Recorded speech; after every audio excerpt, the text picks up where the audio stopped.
pessoal, Maite Orsi aqui. Vamos falar sobre uma coisa que é muito comum, que é a dúvida sobre cor nos ambientes. Essa é uma dúvida que fica na mente da pessoa, martelando, você já deve ter passado por isso. Eu quero trocar a cor da minha sala, eu quero trocar a cor do meu quarto, ou eu quero fazer uma intervenção e não consegue nenhuma fonte de inspiração, nenhuma resolução, nenhuma dica. E eu estou aqui para nós desvendarmos esse tema de uma vez por todas.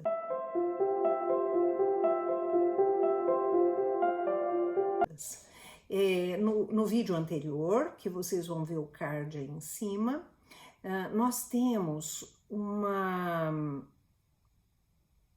abordagem muito geral, dizendo que a cor é um elemento muito importante e ela também tem níveis de atuação, e com isso nós precisamos prestar muita atenção nas escolhas, na combinação especialmente, porque a coisa pode dar ruim na combinação.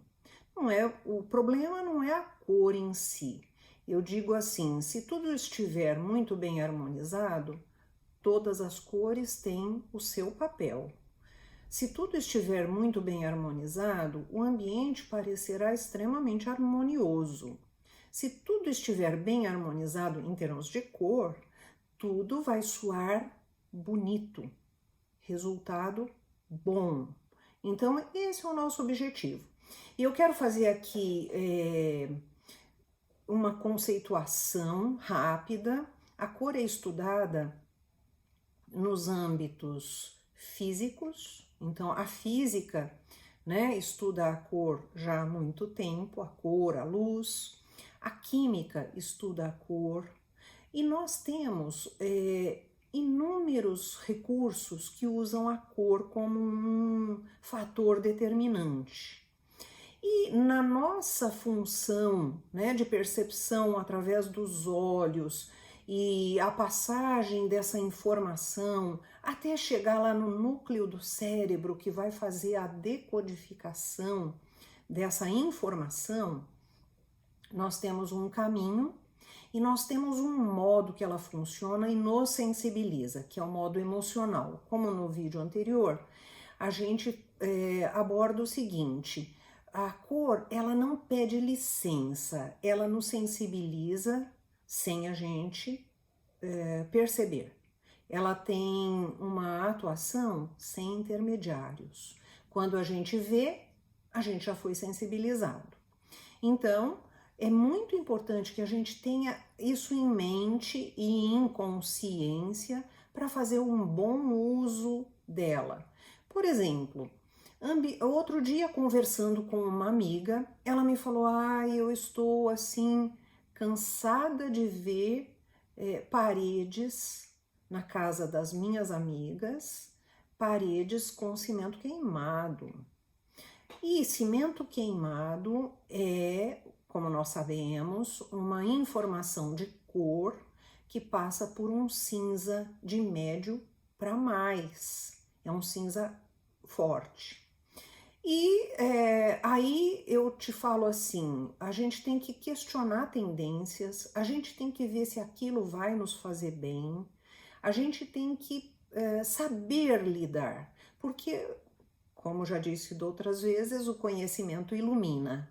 E aí, você saber aquilo que te faz bem, de uma certa forma te livra, dessas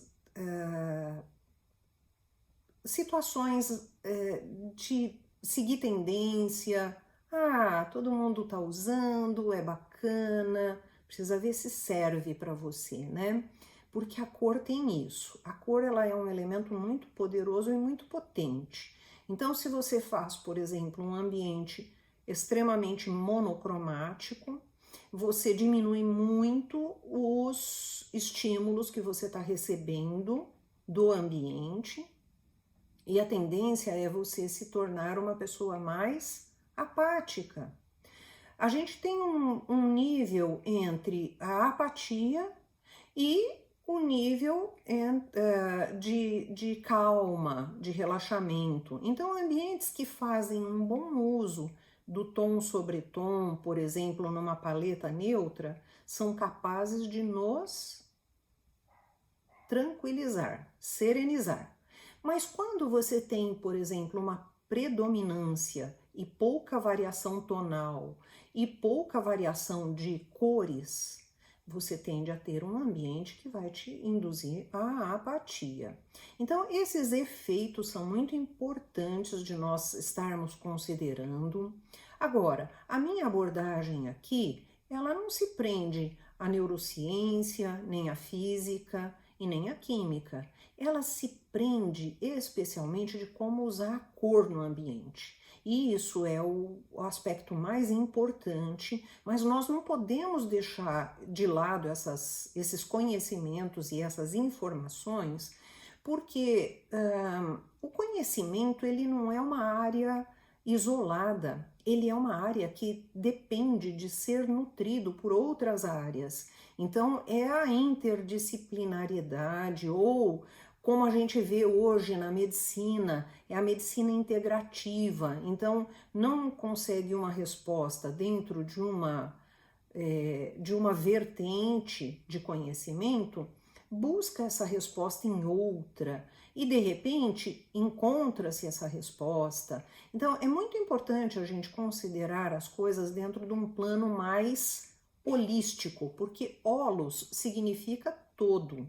E quando a gente consegue enxergar as coisas com mais inteireza, com mais dados, com mais informação, o nosso resultado vai ser melhor.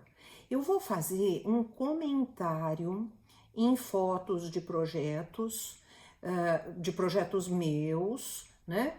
Ou não somente, fotos que eu achar interessantes que possam suscitar essa nossa discussão no melhor sentido da coisa, para a gente poder saber como lidar com essa ferramenta, que é a cor.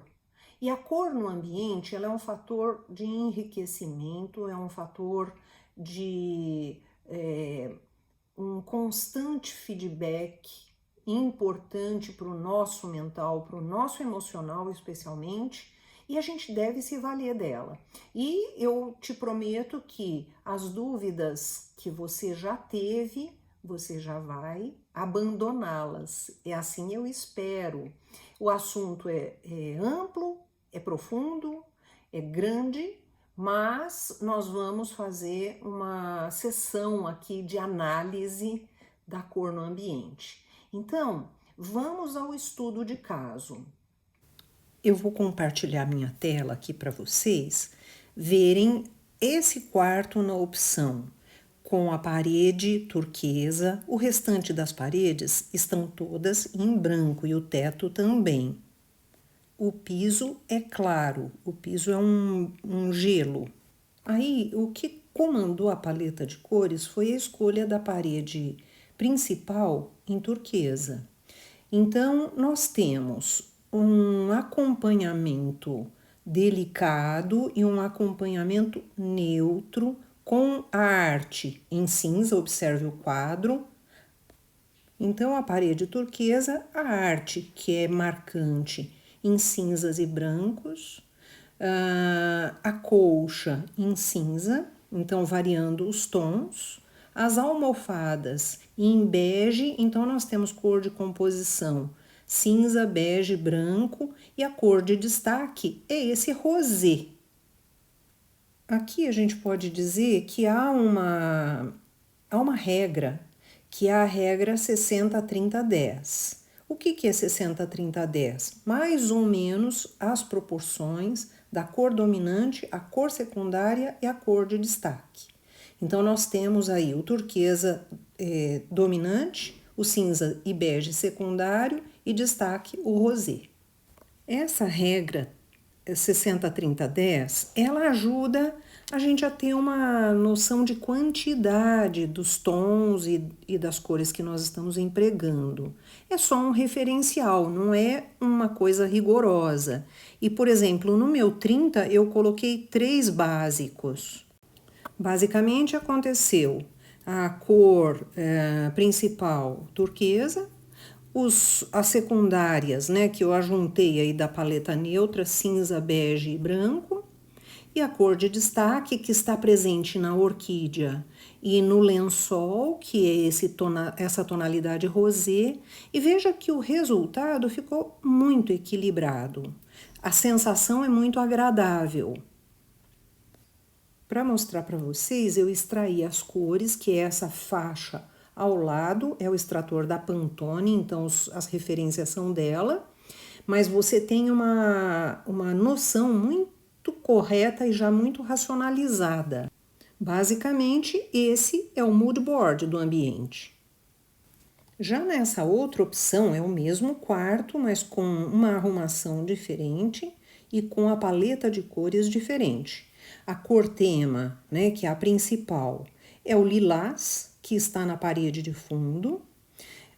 A arte em cinza, né? Então, cinzas e brancos, beges estão presentes.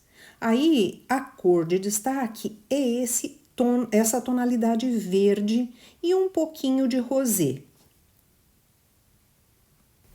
Então, o que a gente vê aqui é uma diferença de, então, paleta de cores, né? A escolha de cores e tons. Os tons estão todos brandos, não são cores vivas ou fortes, nem numa opção, nem na outra. O mood board deste quarto, né, embora sendo o mesmo quarto, a paleta é diferente, então ela difere e todos são tons neutros. No primeiro quarto, turquesa, a intensidade da cor é maior. Neste aqui, a opção é toda mais pastel, realmente, tons bastante suaves e cores frias, né? Então, a gente tem esse lilás que ele tem uma certa influência, né, de um pouco de vermelho, mas ele ainda assim ele continua com uma dominância suave. Então, tudo isso tem que ser observado na hora de compor a cor. Então, nesse exemplo do quarto, eu acho que esse exemplo é muito interessante porque aí tem a abordagem de 2 cores como tema. Então, nós temos o lilás e o turquesa. E nós temos um entorno, que é isso que a gente tem que observar muito com relação à cor. É qual vai ser a troca que ela vai fazer com o restante do ambiente. Como nós estamos usando uma parede apenas, o restante das 3 outras paredes do ambiente são em branco, você tem aí um conjunto de peças, móveis, materiais para levar em conta. Então, nós estamos neste momento fazendo essa avaliação da riqueza desse relacionamento, porque cor é o relacionamento que ela estabelece dentro do ambiente. E a conclusão que a gente chega é: tudo se harmoniza quando você consegue colocar a cor tema com as cores que são satélite, né, que são complementares à paleta de cores, muito harmoniosamente. Então, esse aí é o recado deste ambiente em si. Bom, pessoal, a conclusão é: nós precisamos ter a habilidade de combinar as cores, de fazer com que elas se tornem harmoniosas no seu conjunto. Então, não é o problema da cor em si, então a escolha não é o X da questão. O problema não é a tonalidade ou o quanto ela está, vamos dizer assim, iluminada ou não dentro da escolha do tom. E nós temos que observar que essas escolhas elas estão sempre acompanhadas de outros elementos. É esse o grande lance. É claro que nós temos cores que são mais adequadas para determinados ambientes, para determinadas situações de luz, para determinadas situações de volumetria deste ambiente. Tudo isso tem que ser considerado na hora da escolha da cor. E isso eu vou falar no próximo vídeo. Eu avisei que o tema é longo, mas eu acho que é muito interessante a gente fazer uma coisa assim, bem debruçada, porque esse assunto merece e você vai se tornar uma pessoa muito mais atenta e muito mais capaz de entender e de escolher as próprias cores para o ambiente. Beijão!